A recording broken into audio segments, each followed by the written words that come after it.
The ongoing publication and translation of Martin Heidegger's Gesamtausgabe, especially his Freiburg and Marburg lectures from the late 1910s and early 1920s, have sparked considerable discussion and debate regarding the young Heidegger versus the early Heidegger of Being and Time, and the later Heidegger of the 1930s onwards. Heidegger's early lectures reflect influences from various sources including his teachers, such as the neo-Kantian Heinrich Rickert and the phenomenologist Edmund Husserl, as well as historical figures like Kant, Aristotle, Aquinas, and St. Paul, along with contemporaries like Paul Nattap and Emil Lask. These lectures provide insight into Heidegger's intellectual development before the publication of his major work in 1927. In a collection of essays, Stephen Crowell offers a defense of a familiar interpretation of Heidegger's philosophy, rejecting the notion of a radical break between the young and early Heidegger. He argues that Heidegger's hermeneutic approach to fundamental ontology, which focuses on human existence as being in the world, is not fundamentally different from Husserl's transcendental phenomenology, which seeks to explore the essential structures of subjectivity by bracketing the external world. Crowell suggests that while there are differences between the two projects, they are largely continuous, with Being and Time representing a transformation and continuation of Husserl's enterprise, rather than a rejection of it. Crowell's analysis situates Heidegger within the intellectual currents of his time, including neo-scholasticism, neo-Kantianism, and phenomenology. He examines figures like Emil Lask, whose work on transcendental logic influenced both Husserl and Heidegger. Lask approached the problem of categorical form and objecthood from an objective ontological perspective, which differed from Husserl's early descriptive psychology approach to phenomenology.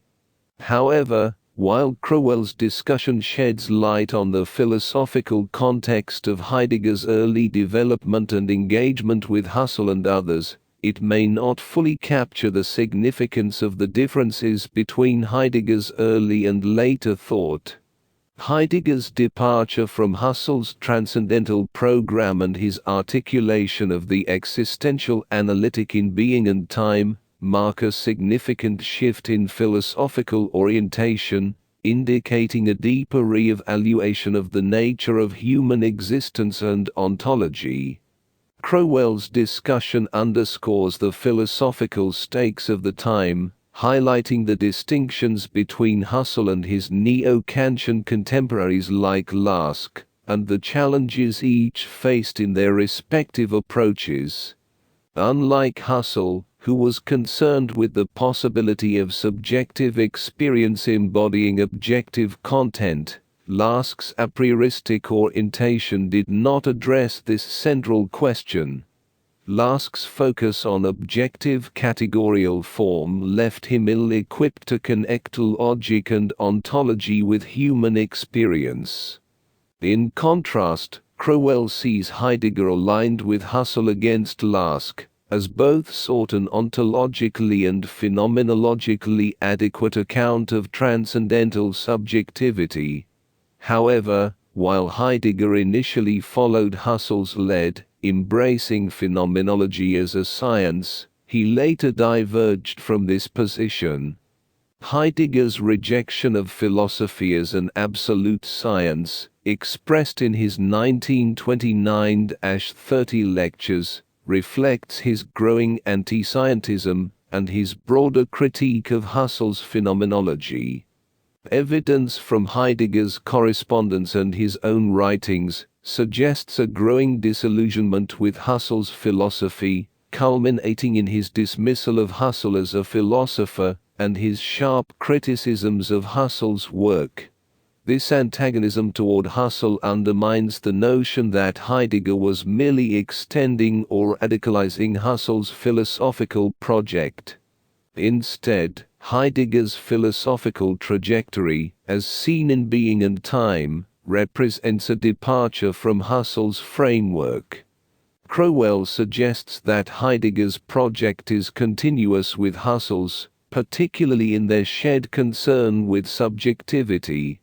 However, Heidegger's concept of subjectivity as ecstatic throne project represents a departure from Husserl's theory of intentionality. Heidegger's early writings, including his 1915 Habilitationsschrift, already indicate his divergence from Lask, and his insistence on the interrelation between objective and subjective aspects. Crowell's analysis illuminates the philosophical landscape of the time and the distinctions between figures like Husserl, Lask, and Heidegger.